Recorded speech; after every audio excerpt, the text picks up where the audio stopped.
Beautiful glass, fun toys, even a visit from Elvis is on tap for you now because I have been scouring the country looking for interesting things to bring to you and to bring to the world.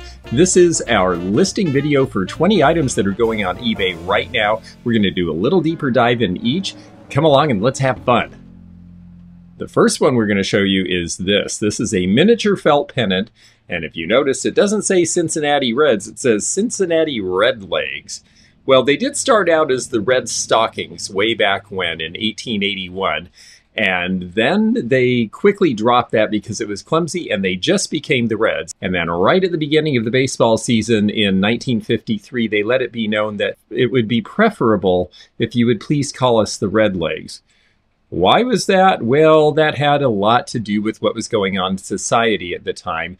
It was the second Red Scare after the Second World War, and Russia had gotten the bomb, the Korean War was going, and people were very concerned, thanks to a senator from Wisconsin named Joseph McCarthy, that anybody might be a communist. Now, it is true, a lot of people during the Depression had joined the Communist Party briefly, including Lucille Ball, who was one of the people who was nailed by McCarthy and had to go and testify tearfully in front of Congress and say, look, it was a different time.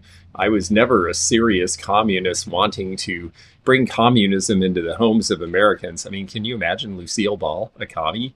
It seems far-fetched now, but at the time, there were all sorts of accusations leveled against hundreds of different people in Hollywood. There had been some discovery of people with former communist sympathies in the State Department, and that led to a widespread, as they like to say, witch hunt. And Joseph McCarthy made his name and eventually destroyed his good name because he could not substantiate a lot of the allegations. In the meantime, the term Reds became the calling cry of stop the Reds, because Red China and the Soviet Union had a red flag, and suddenly the color red was considered something very negative. And the Cincinnati Reds were very concerned that in Ohio, they would start to have problems getting their fans to come to the stadium because of the term Reds. So they decided they were the Red Legs from 1953 to 1959.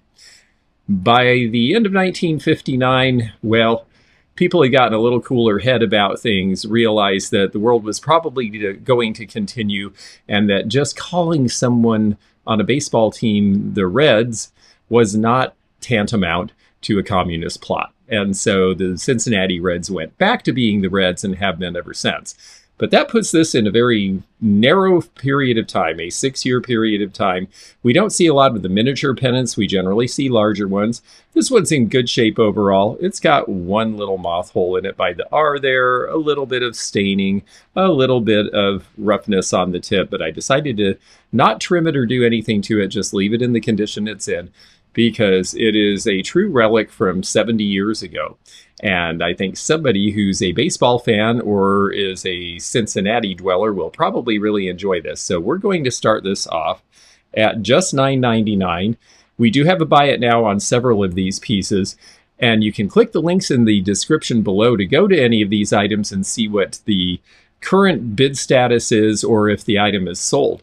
Now, if you're just seeing this for the first time and some of the items have already sold at Buy It Now, well, that means you're probably not a level 2 or level 3 member, because the level 2 and 3 members to my channel do get first access to these bonus videos because they put up the additional contributions that help us to be able to take the time to do this study and spend the entire day it takes to prepare this video and do these deep dives. So thank you to them for their contribution, and you can certainly find out more about memberships by going below the dash line in the description of any video.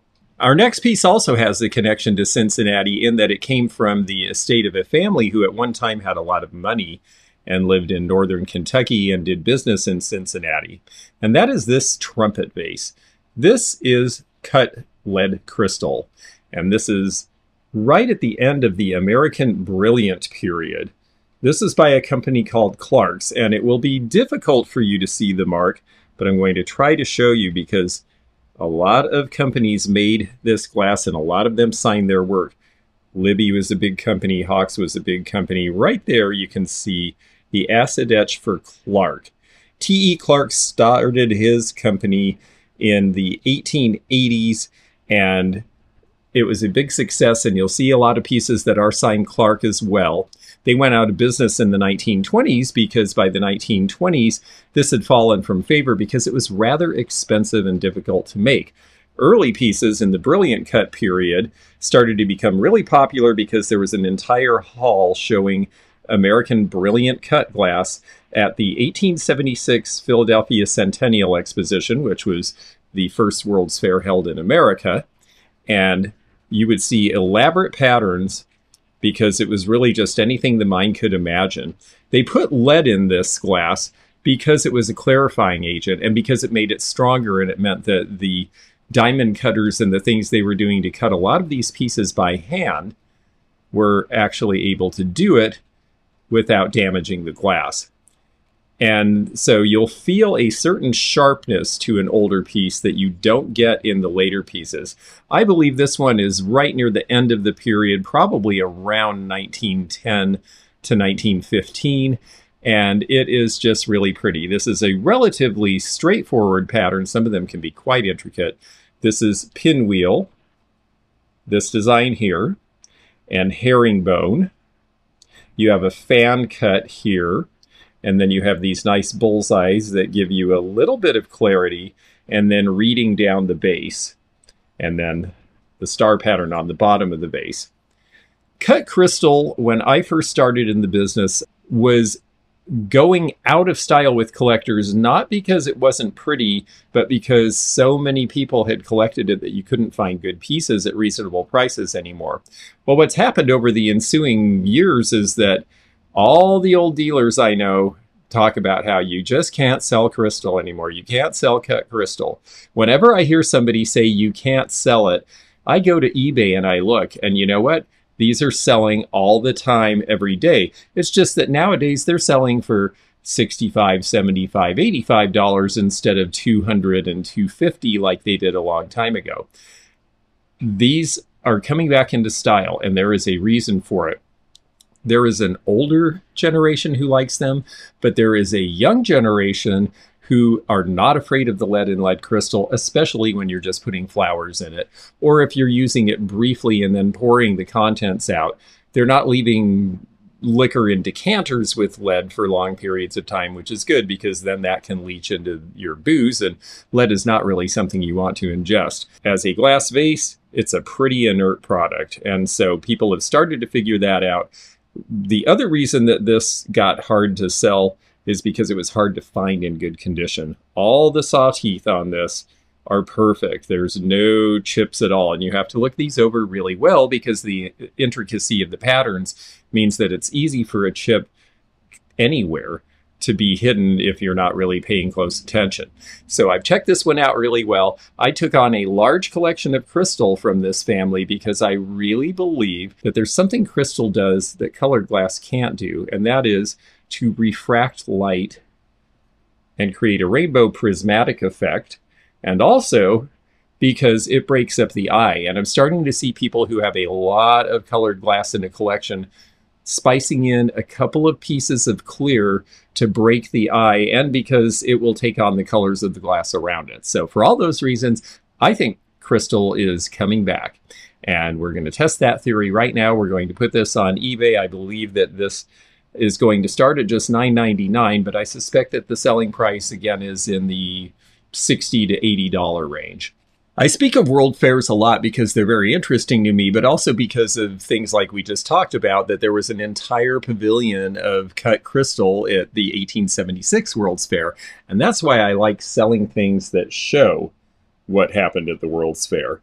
This is the Chicago Century of Progress, and this is the 1934 edition of Official Pictures in Color.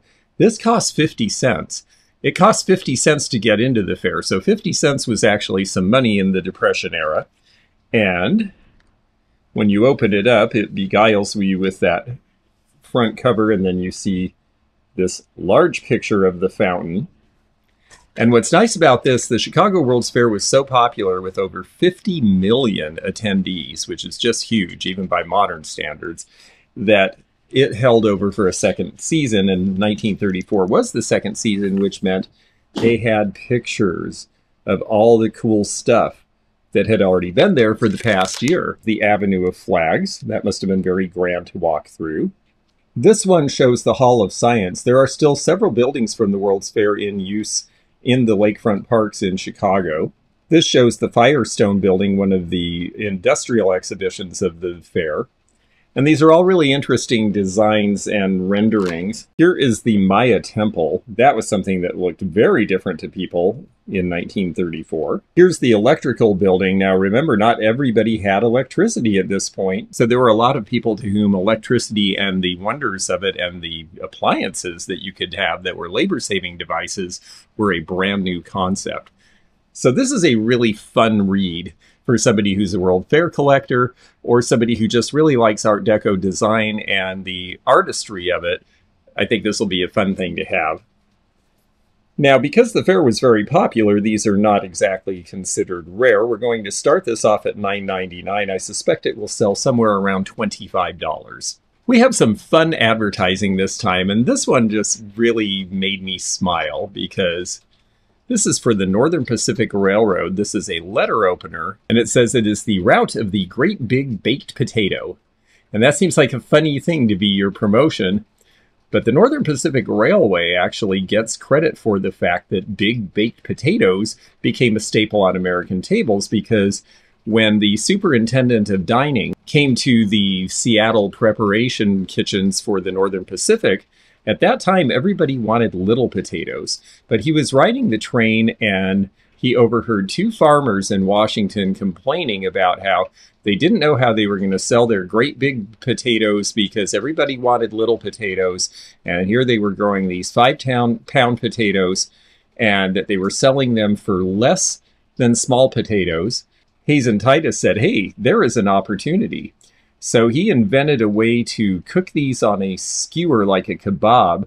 So they would take about 2 hours to cook thoroughly so they wouldn't be dried on the outside and scorched and raw on the inside. And he put these devices to cook these in that manner in all of the Northern Pacific Railway dining cars. Dining cars were a big deal in that period because when you got on the train, it was a big long trip. All the trains went about the same speed. Several trains competed with each other to go on the same route. And so you only really could distinguish yourself by the services that you gave. By 1910, the big baked potato was so popular and they were taking a lot of business away from the other railroads that the other railroads started doing things like giant spiced apples and other things to compete with them. So it really did work for them. And that was helpful because they went through a lot of mountain states without a lot of population. So they needed the upper hand somewhere, and that's how they got it. It's just a great graphic. This letter opener would have been one of a number of pamphlets, brochures, desks, items, and the like that were given to people, particularly in the big cities along the route, Seattle, Minneapolis, Chicago, to get them to take the Northern Pacific instead of taking their rival. And it's got the Northern Pacific Yin and Yang label on there. This one should date to about 1920. It was such a famous promotion that it lasted pretty much the rest of the years that they had passenger service up until they bailed on that and merged into the Burlington Northern Railroad in 1971. Railroad collectors like this, but I have a feeling that the whimsy of it might just attract another kind of collector too. And so we are putting this out again at $9.99. They typically sell for around $30. Because I grew up with a lot of these in people's homes, and particularly any place that was a little bit upscale seemed to have a piece or two of theirs, I was surprised to find out that Kurok actually started these phenolic resin trays back in 1948. A fellow with the unlikely moniker of Guthrie Courvoisier had worked with phenolic resins and a lot of new technology during the Second World War.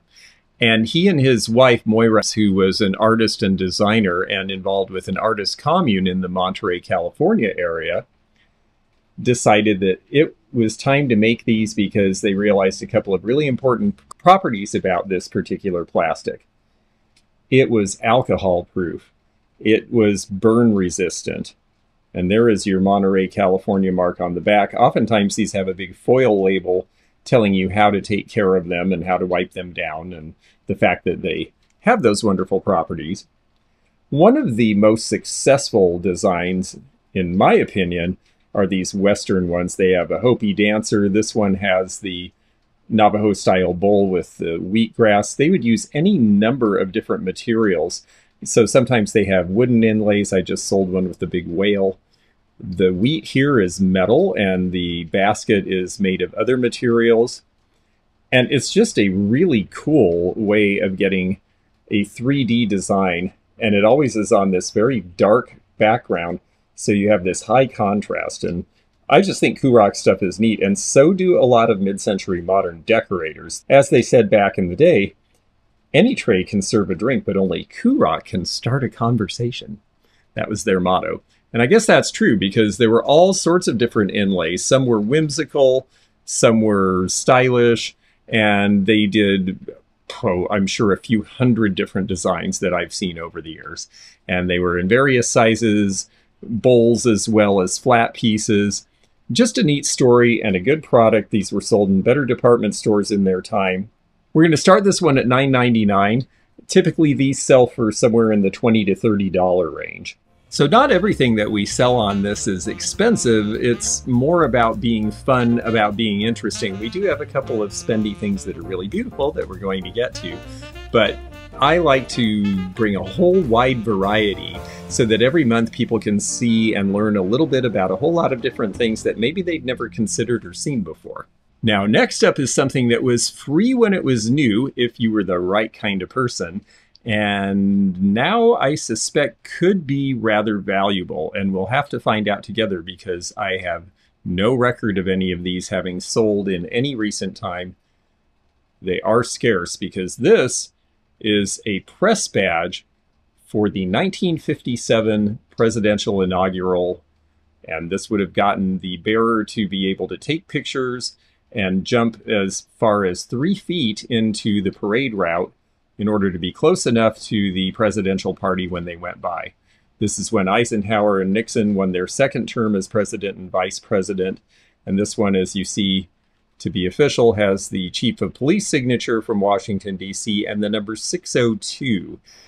I don't believe that they issued even 1,000 of these badges, and a lot of them would have been thrown away shortly after. But this particular one came from my family, who were at the 1957 inaugural, and one of the family members was working for the press, and so this was her badge. I think the last time that the press was able to get close to the president when they were going down the street for the inaugural was when Jimmy and Rosalind Carter got out of the limousine and walked and shook hands and were among the crowd.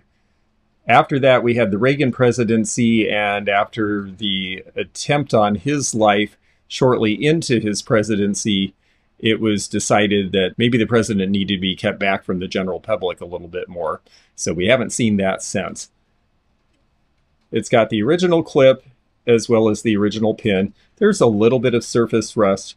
There's a little bit of foxing, but it's pretty darn scarce.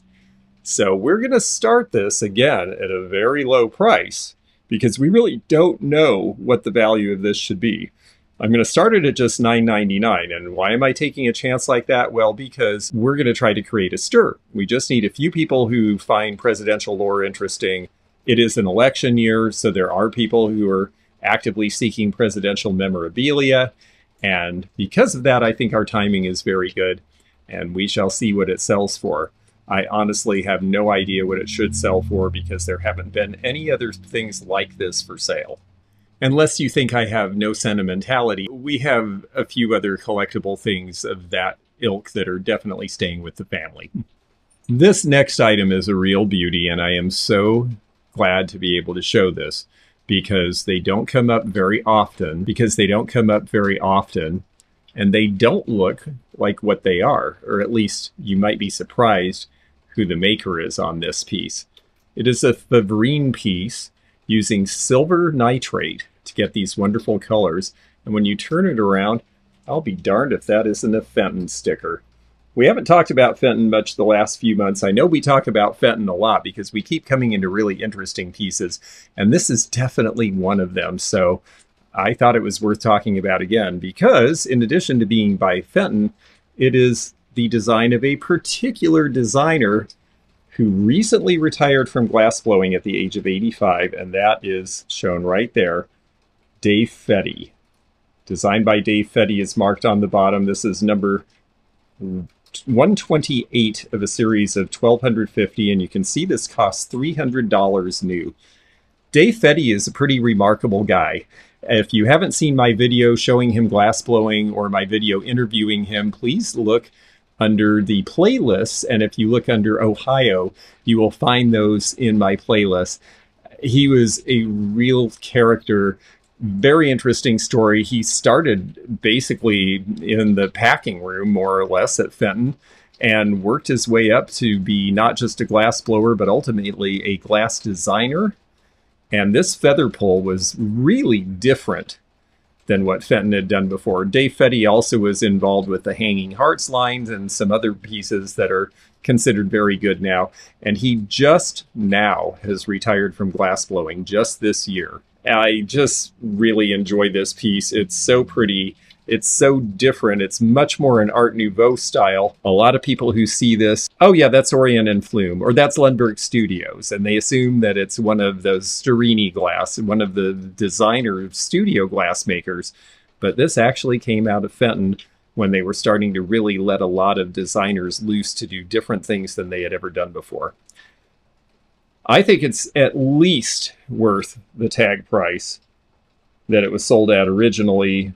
I wouldn't be surprised if it went higher. If you look at what studio pieces by Storini and Lundberg and Orient and Flume and some of those companies are going for, you'll see that a piece this big could easily sell for that price. So we're going to see what happens right now. We are putting it out there. I am starting this one a little bit high. I'm starting it at $195 because this is a nice enough piece. I don't think that's going to stop anybody who's serious from bidding, and there are a lot of people who are specifically looking for Dave Fetty pieces. When the Civil War ended, there really had never been provisions made for veterans, particularly. Veterans of the Revolutionary War might have gotten a land grant in a place like Kentucky or somewhere else out on the frontier, and also after the War of 1812. But in 1866, there was no obvious relief available for veterans, and that is why the Grand Army of the Republic was formed.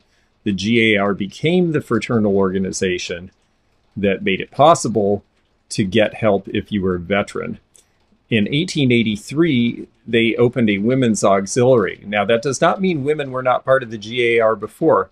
There actually were, little known fact, 2 women who served in the Civil War. And when eventually the GAR and other pressures came to bear and veterans were given benefits, those 2 women were given benefits as retired soldiers. One of them went to war with her husband and fought at the Battle of Gettysburg, and another one pretended to be a man in order to fight in the Army and did. And they both actually were awarded pensions. But for the most part, if you were a woman, you ended up being part of the Women's Relief Corps, which did not start until 1883. The GAR had a renaissance in the 1880s, and the Women's Relief Corps started then. They would do things like going into veterans' homes, taking oral histories, helping people with anything from medicine to treating old wounds. They were involved in memorial fundraising, and they actually still are. The GAR ended in 1956 when its last member died at the age of over 100. But the Ladies of the GAR is still an active Veterans Relief Society to this day. This is a pin of theirs sometime from about 1890. It has a celluloid top that's a little different. Usually they just had metal tops. There's a little bit of fraying here, and then you have the medallion at the bottom. This particular piece would have been worn as a ribbon on a lapel, denoting your status as a member of the Women's Relief Corps, and also giving you entree to places like veterans' homes because they could see that you were legit. We don't see this particular style. There's a similar style that we see more often with just a metal band at the top. And because of that, I'm going to start it at $19.99, but I'm not putting a buy it now on it simply because we haven't seen this particular style sell in a while, and I would like to see what the market thinks of it. Sometimes I do auctions because I just know there's multiple people out there for something, and I think that it's the best way to sell an item is to put it out in an international forum and let lots of people have access to it. Other times I do auctions because I don't really know what the value of something is, and I'm in a position where I'm selling it and can take the chance that the market will know better than I will. And oftentimes I'm rewarded. Sometimes things sell fairly close to the opening bid, and sometimes they really soar, and I get prices way beyond what I would think if I was just guessing. And that's why I do eBay auctions instead of doing more fixed price listings. It's very old-fashioned. Most eBay sellers are not doing that anymore, and most eBay sellers are complaining that eBay was slow because it was summertime and people are distracted. Well, summer is over, and I've got to tell you, I had my best month ever on eBay last month. So I do believe that there are customers out there. You just have to shake it up a little, and letting them bid it up is one way of doing that. Oh, darling, you look marvelous. This is an advertising mirror on one side. And on the other side, it's an advertisement for the company that made advertisements, Newton Manufacturing. This is a sample from them. This is one of the glass paperweights with the mirror in the back with the dice in it, so you could actually play a nice game of craps while you were waiting for your next client to come into your office. They have done, since 1913, all sorts of advertising notions, and this one should date to sometime right around 1940. They did a lot of silhouettes. You'll see Newton Manufacturing, if you're a silhouette collector, on the back of a lot of the ones that have thermometers or calendars that drop down with advertising information printed on them. They did any number of different giveaways, anything from little plastic swag to these very nicely done glass paperweights. And there are definitely collectors for anything to do with dice. And the fact that it's an advertising piece from an advertising company and also a mirror just gives it a lot of cross-collectability. And that's why this particular piece usually sells for between $40 and $50 when it comes to the market. We are going to put this on now at $24.99 and see where it goes from there. This next piece would have made me so happy as a child, and it makes me happy now too. This is the Miss America motorboat in wonderful mahogany, a big solid chunk of it, and brass. And this one has all of its pieces and parts. Mengel Playthings. Mengel was a company based in Louisville, Kentucky. They made primarily wooden toys. They were famous for the 1938 rocker that has Snow White, and they also did a rocker shaped like a swan. They did push toys for really little kids. They even made something that looks a lot like a crib. And so they were absolutely devoted to wooden toys, but this one was something that was really special to them and really special to the people who got them. Because of that, you actually do see these available still. This one I suspect would work because the turn seems to turn the motor fine, and it wanted to turn this, but this is the release. And this is what releases the propeller, and I could not get it to release. So I'm selling it as is, but I think it's just beautiful. Most people just use these as a shelf sitter these days anyway. I got it from a fellow who got it from his father, and his father was given this as a toy in 1927. So it is second generation. You will be the second owner, I guess third owner if you count the son, if you end up purchasing this piece. It's just so cool looking. They usually seem to sell between, maybe $150 and $250. We're going to start this one off at $99, no reserve. While last in Seattle, I picked up the remaining items from a friend of mine's collection.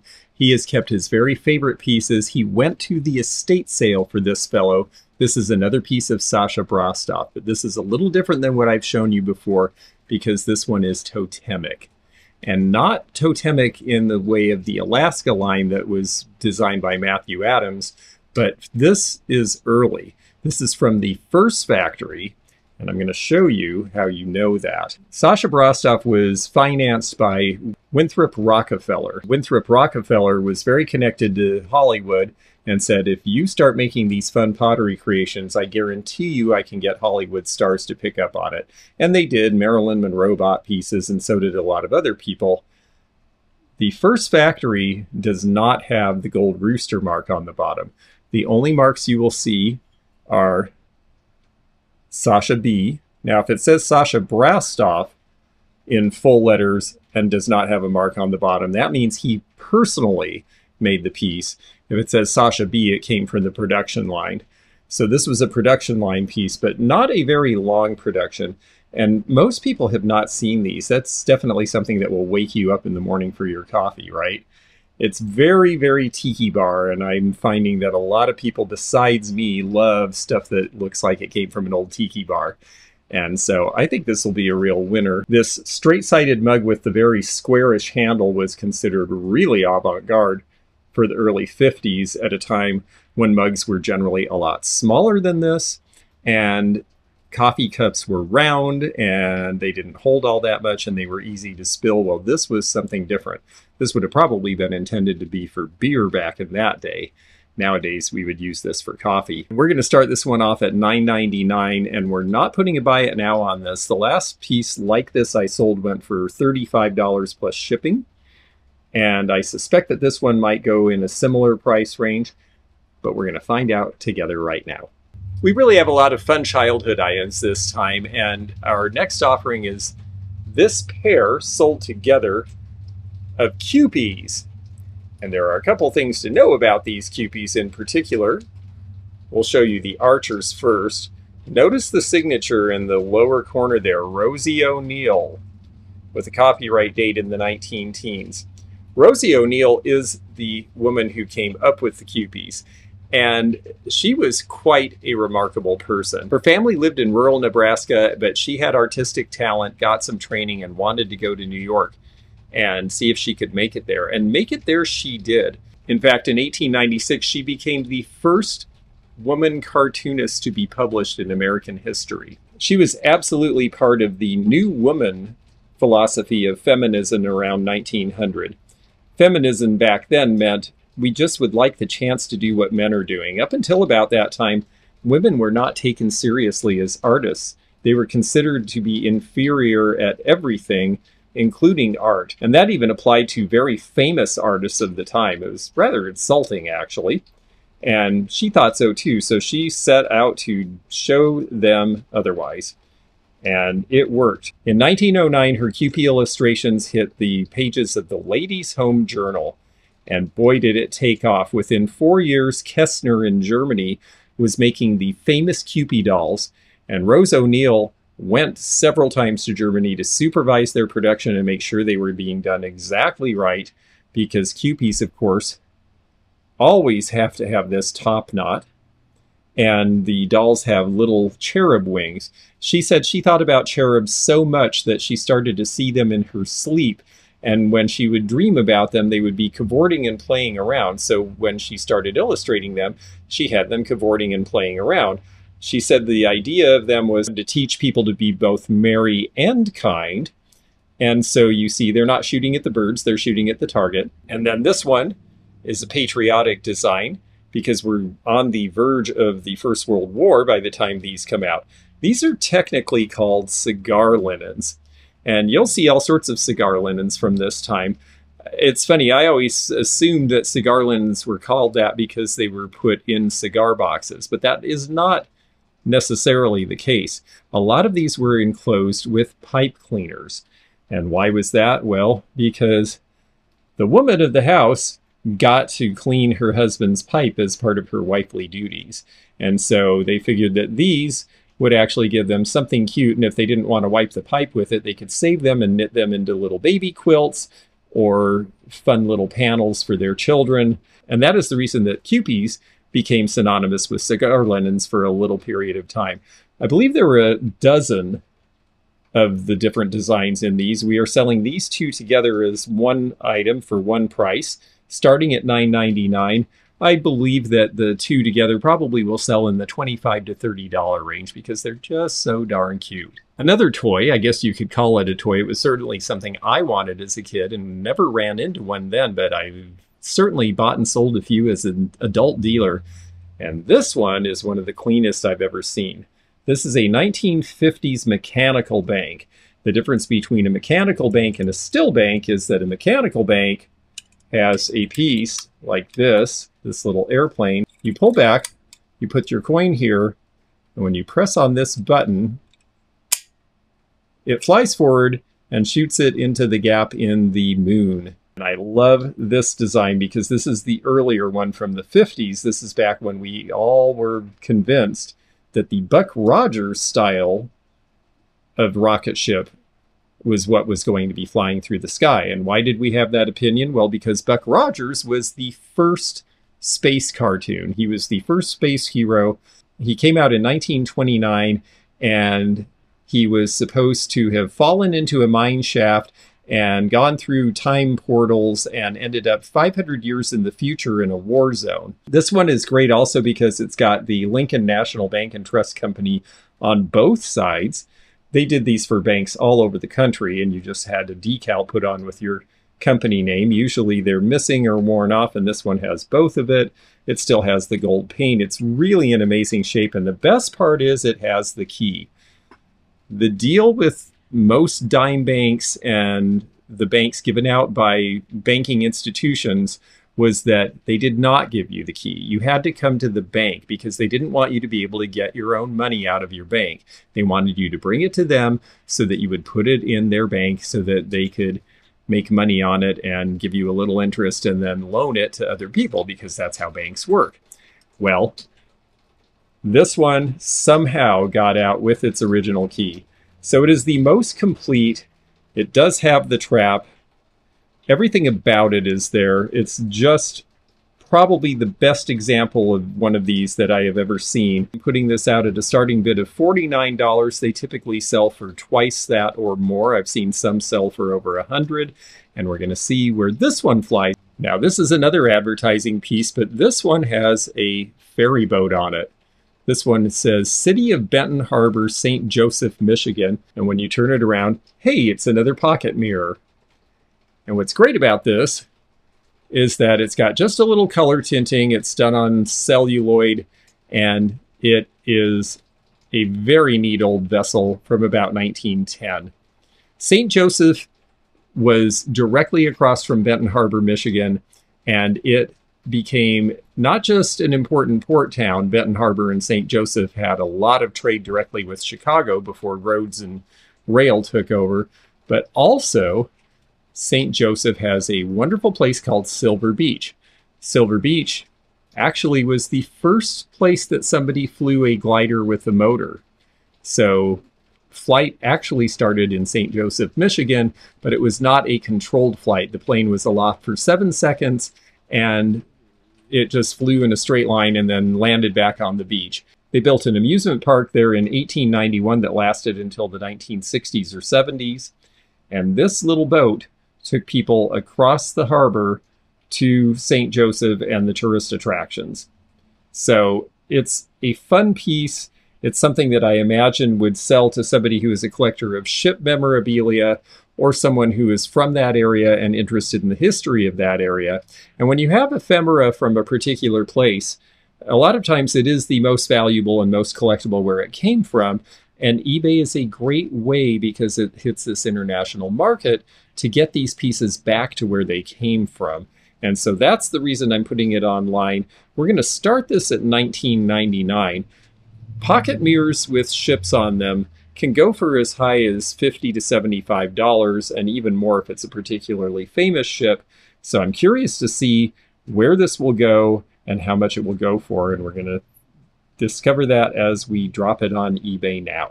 Well, it is getting close to election time, and because of that, we have one more political memorabilia item, and this one is relevant to today in a sense, because this is an ashtray from Trump's Castle Hotel and Casino in Atlantic City, New Jersey, made of black amethyst glass. It's interesting because this is rather an old style and pattern that goes back to the 1930s and 40s, and yet they were still making stuff out of it using essentially the same blanks in the 1980s when Trump's Castle came to be.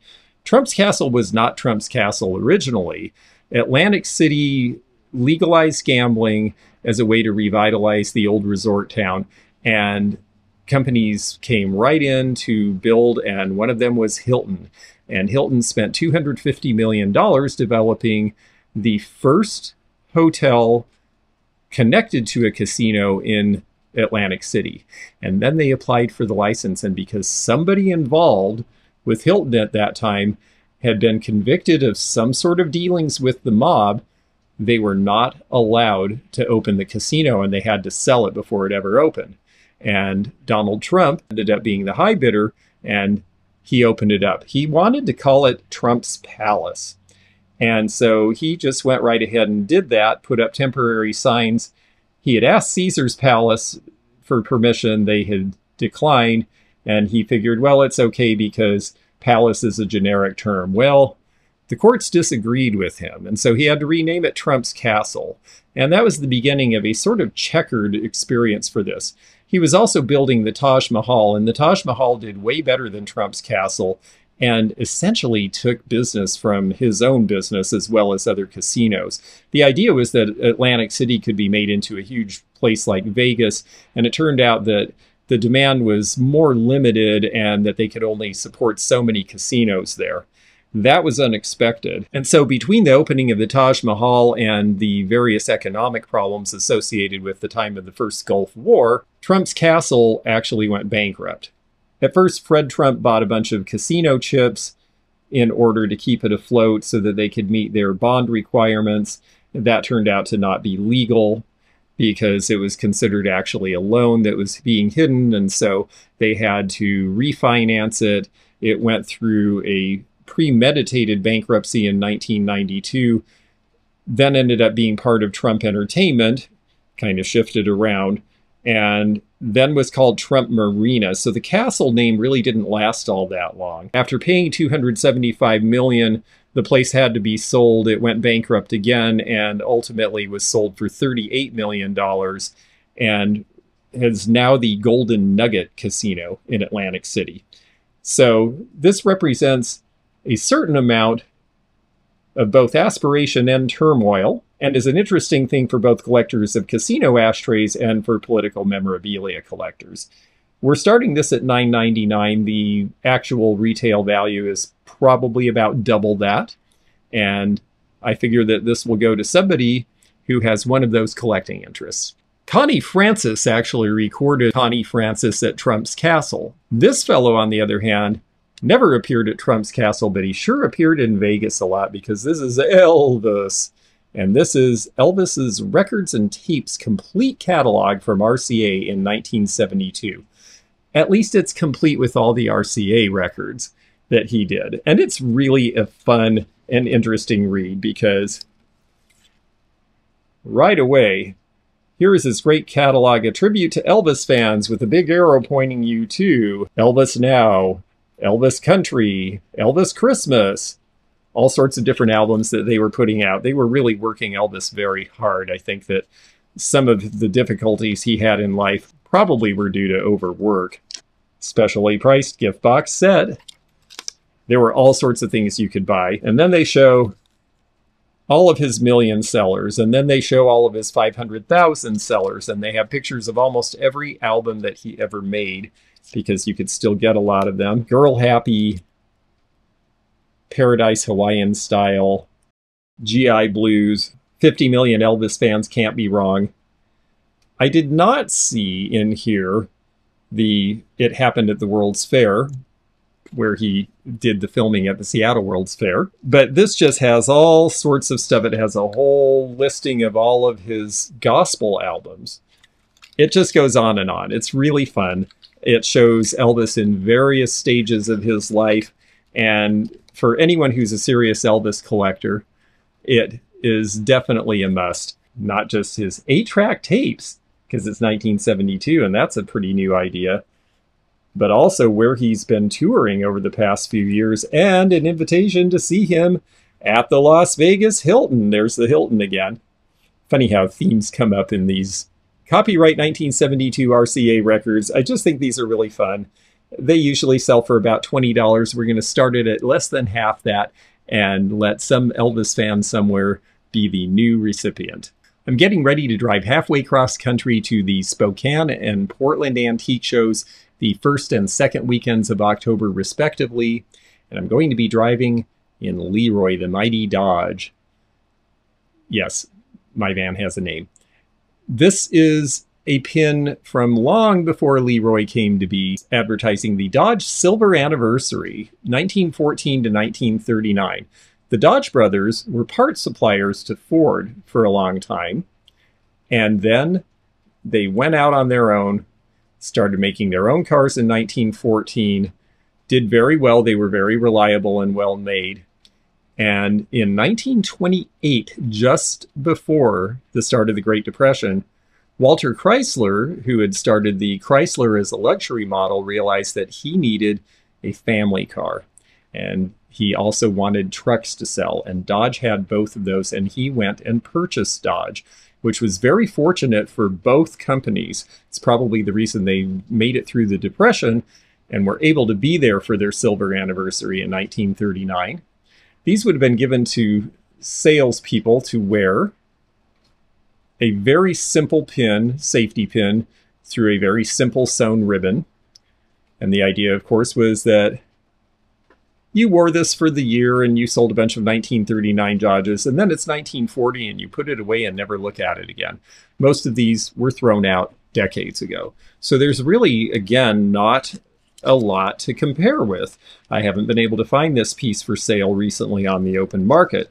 And while it's not a giant piece, it's not a showroom banner, I just don't think there's a lot of these left around. And so we're going to start this one at $9.99. We're not putting a buy it now on it.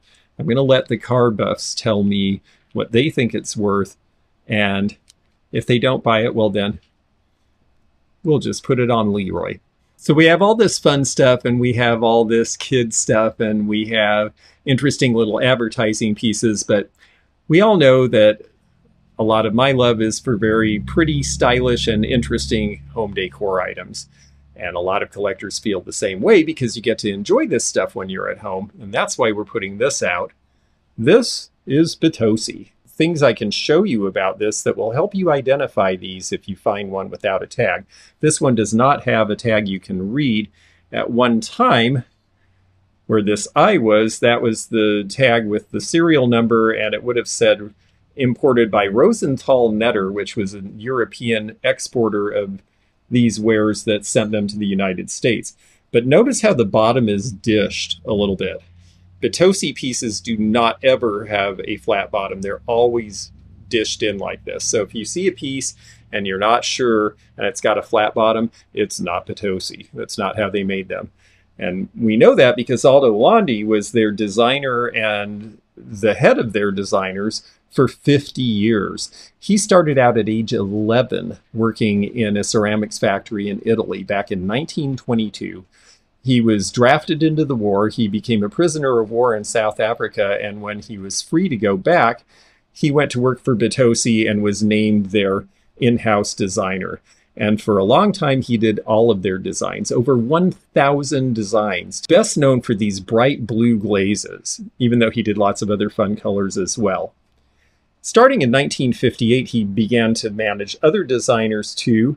So just because it's Potosi does not necessarily mean Aldo Landi was the designer. They had some other good designers working for them. And I just love the size, the way that the blue reappears up in this upper band, the flower power, the gold it gives it. This could go in a very informal environment, or this could go in some place that had a lot of fancy Hollywood Regency decor, and it would be equally at home in both. It's also rustic enough. You could even see this in a non-mid-century modern environment, and it would look great. So a very versatile piece, I think this is, and it's also rather large. It is 12 inches high. We're going to start this at $49.99. The real value on it should be double that, or maybe a little bit more. And Potosi is very popular right now. So I think this is a great time to have this, and it'll be a great time to send it off to someone else to have. Long, long ago, in a galaxy far, far away, Star Wars hadn't been invented yet. And then it came out, and it was a giant, giant smash success. And the TIE Fighter was one of the most recognizable pieces, so it became one of the very first figures this size made by the Kenner Company. This one is great because it is in the original bubble pack. Now the bubble's been a little dented here, but it has not been opened, and that's very important. It is one of the original 12 backs, meaning only 12 toys shown on the back. There are later issues of this. As more toys come out, it gets more and more crowded. It has been punched, which means it was hung to be sold in the store and for some reason never did. The brainchild behind this was a guy named Colin Cantwell. He designed the concept model in 1977 based on a very, very small description that George Lucas had made in the script of this piece. And Colin Cantwell figured out how to bring it to life. Colin Cantwell was an interesting guy. He had actually worked for NASA. In fact, when the moon landing came, he was the NASA person they sent to assist Walter Cronkite with the discussion of the moon landing on television when it happened. And because he had a background in actual space exploration, he was a perfect person to ask for technical details. And so, for example, he was the one for 2001, The Space Odyssey, that said, you need to start out with a big bang. Don't go with a bunch of 20 minutes of expository explanations. Start it out strong. Star Wars the same way. That's why you start out with long, long ago in a galaxy far, far away. So this guy was actually pretty influential. Now, other designers came in and took his base design and turned it into the detail that became the TIE Fighter. But Colin Cantwell definitely is a name that you haven't heard of associated with Star Wars, who was very important in its development. A very collectible piece now. The fact that it's in the box, it's not in perfect condition in terms of the packaging because it's got a few little bends at the corner and all that. But it's all there, it's all original, it's a combination of die-cast metal and plastic, and it's just cool. And somebody who collects this is going to have a blast with it. These can sell for a few $100s or more potentially, depending who sees it. And that's why, again, you might be surprised.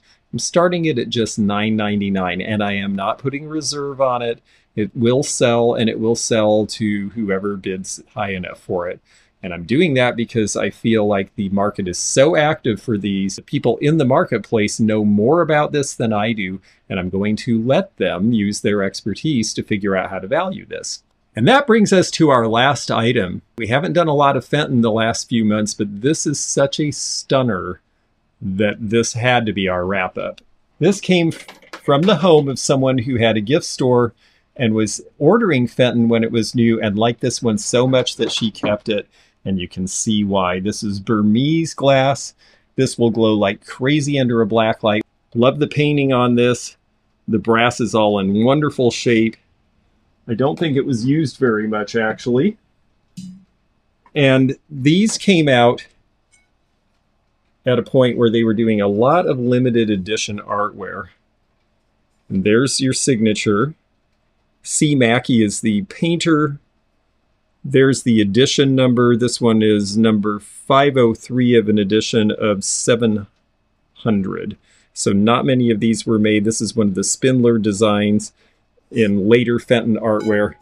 It's just gorgeous in the Burmese. And Burmese is gorgeous just because of the way it's made. Now, Burmese can come in various colors and has ever since it was invented by Frederick Shirley at the Mount Washington Company back in the 1880s. At first, they did the soft yellow using the uranium oxide, and then gold gives you this pink color. If you fire it once, the gold goes to pink. If you fire it twice, it bleaches all the pink out and it goes back to yellow. So you only fire these once, which is a little bit of a trick. And that's why the shading is always a little different on Burmese. They could make it with cobalt to make a blue Burmese, which Fenton eventually did as well. And you could also do it in greens, depending on what chemicals you use. But the uranium oxide that gives you this soft yellow is also the property that makes it glow under a black light. And so it is doubly collectible because of that. It's interesting to me that Fenton ended up doing so much hand-painted artware towards the end of their production, because their first 2 years, that's all they did. They didn't make their own glass. In 1905 and 1906, they painted glass blanks they got from other companies, but they couldn't get a steady supply. and they got frustrated and decided they needed to build their own factory and make their own glass. A very storied company. When people say, gosh, it seems like there's a lot of Fenton, it's because it was really good. It was really good quality. There's a lot of handwork in this, and not many companies managed to figure out how to survive doing this sort of expensive handwork, and they managed to make it for over a century. So kudos to Fenton. I think this is going to be a gorgeous piece for some collector. It's going to be a big box, it's going to be costly to ship, and it's going to be worth it to somebody. I've only seen a pair of those sell, and the pair went for somewhere around $1,600. I believe as a single, this will probably sell somewhere in the $600 to $700 range. This one, we are starting out at a high base because I'm not putting a reserve on it. So we are going to start this at $495, because anybody who knows Fenton Burmese lamps and is serious about this piece will definitely understand the value and be willing to start us out at a bid like that. This is not a piece for a beginner. Although if you were going to start a collection, boy, that would be a good one to start with. So I hope somebody really loves it. I hope somebody loves all these things. I'm always so glad to help find them a new home. And thank you so much for joining me while we put these out there on eBay so that we can do exactly that. If you enjoyed this video, check out this one. Also, click thumbs up to like this video, and check the description for information about our Patreon, our memberships. We've got a lot of different levels with different perks and bonus videos and early content. Also, please do check out our website, theantiquenomad.com, for appraisal help, and we'll see you again for more adventures in the antique and vintage community soon. Bye for now.